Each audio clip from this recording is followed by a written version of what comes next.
এবার লোকসভা ভোটের প্রার্থী তালিকা ঘোষণা করলো আইএসএফ। ৮ লোকসভা আসনে প্রার্থী তালিকা ঘোষণা করেছে আইএসএফ।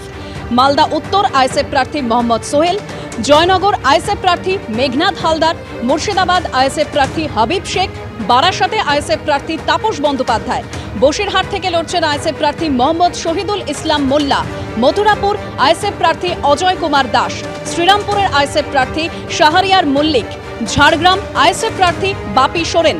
যদিও প্রথম দফার প্রার্থী তালিকায় নেই ডায়মন্ড হারবারের নাম। ভোটের মুখে আচমকা আইপিএস দেবাশিস ধরের ইস্তফা।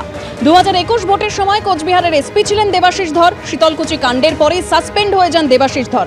ভোটের মুখে হঠাৎ কেন আইপিএস দেবাশিস ধরের ইস্তফা? আমরা জানি আইপিএস পদে ইস্তফা দিয়ে ইতিমধ্যেই মালদা উত্তরের তৃণমূল প্রার্থী হয়েছেন প্রসূন বন্দ্যোপাধ্যায়। তাহলে আইপিএস দেবাশিস ধর যে ইস্তফা দিয়েছেন তিনিও কি রাজনীতির ময়দানে নামতে চলেছেন? এই প্রশ্ন উঠছে। এ বিষয়ে আমরা সরাসরি কথা বলবো। আমাদের প্রতিনিধি ময়ূক ঠাকুর চক্রবর্তী আমাদের সঙ্গে এই মুহূর্তে সরাসরি রয়েছেন। ময়ূক, আমরা জানি সামনেই ভোট এবং এই ভোটের মুখেই আচমকা আইপিএস দেবাশিস ধরের ইস্তফা। তাহলে কি তিনি রাজনীতির ময়দানে আসতে চাইছেন? কেন দিলেন ইস্তফা তিনি? দেখো, ভোটের আগে কিন্তু লোকসভা ভোটের আগে সেই জল্পনাই কিন্তু ক্রমশ জোরালো হচ্ছে। দেবাশিস ধর 2010 ব্যাচের স্টেট পুলিশ সার্ভিস থেকে তিনি পরবর্তী ক্ষেত্রে আইপিএস অফিসার হন, 2010 ব্যাচের অফিসার। 2021-এর বিধানসভা নির্বাচনের সময় এই আইপিএস অফিসার কোচবিহারের এসপি পদে ছিলেন।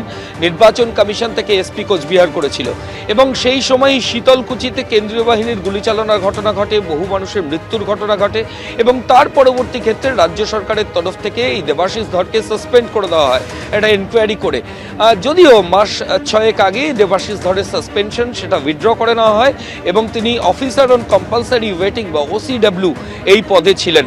তাকে কোনো পদ দেওয়া হয়নি। 2010 ব্যাচের আইপিএস অফিসার তিনি। আজকে চিফ সেক্রেটারির কাছে তিনি একটা তার রেজিগনেশন জমা দিয়েছেন, পদত্যাগ, এবং তিনি সেখানে যেটা জানাচ্ছেন যে ব্যক্তিগত কারণ এবং আইপিএস অফিসারদের কাজের বাইরে সমাজের জন্য তিনি কিছু করতে চান, সেই কারণ দেখিয়ে তিনি আইপিএস পদ থেকে পদত্যাগের জন্য ইচ্ছা প্রকাশ করেছেন এবং তার পদত্যাগপত্র জমা দিয়েছেন। কিন্তু লোকসভা ভোটের আগে তার এই পদত্যাগ ঘিরে কিন্তু জল্পনা তৈরি হয়েছে। যদিও আমরা দেবাশিস ধরের সঙ্গে টেলিফোনে যোগাযোগ করেছিলাম, তাকে আমরা জিজ্ঞেস করেছিলাম যে কোনো রাজনৈতিক দল থেকে কি আপনার অফার আছে, বা আপনি কি সামনের যে লোকসভা নির্বাচন সেখানে কোনো রাজনৈতিক দলের হয়ে কোনো লোকসভায় দাঁড়ানোর সম্ভাবনা আছে? ভোটের আগে আপনার জল্পনা ঘিরে সেই প্রশ্নই উঠছে। কোনো প্রশ্নেরই উত্তর দেননি দেবাশিস ধর। তিনি বলেছেন অপেক্ষা করার জন্য। এখনো পর্যন্ত তিনি তার যেটা সিদ্ধান্ত, যে এটা একান্তই ব্যক্তিগত সিদ্ধান্ত এবং আইপিএস অফিসারদের কাজের বাইরে তিনি সমাজের জন্য কিছু করতে চান, সেই কারণেই তার পদত্যাগ বলে তিনি জানাচ্ছেন। 2-1 দিনের মধ্যেই গোটা বিষয়টা স্পষ্ট হয়ে যাবে। ধন্যবাদ ময়ূক।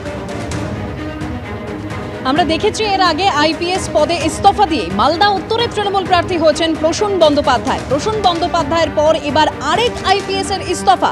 ভোটের মুখে আচমকাই আইপিএস দেবাশিস ধরের ইস্তফা। 2021-এর ভোটের সময় কোচবিহারের এসপি ছিলেন দেবাশিস ধর।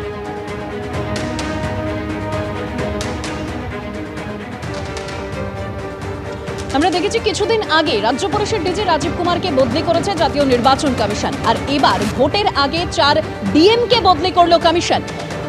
পূর্ব মেদিনীপুর, ঝাড়গ্রাম, পূর্ব বর্ধমান, বীরভূমের জেলা শাসক বদলি হলো। ভোটের মুখে 4 ডিএমকে বদলি করল কমিশন। পূর্ব মেদিনীপুর, ঝাড়গ্রাম, পূর্ব বর্ধমান, বীরভূমের জেলা শাসককে বদলি করা হলো। পূর্ব মেদিনীপুরের জেলা শাসক ছিলেন তনবীর আফজাল, ঝাড়গ্রামের জেলা শাসক ছিলেন সুনীল আগরওয়াল, পূর্ব বর্ধমানের জেলা শাসক ছিলেন বিধান রায়, বীরভূমের জেলা শাসক ছিলেন পূর্ণেন্দু কুমার মাঝি। এদেরকেই বদলি করল কমিশন।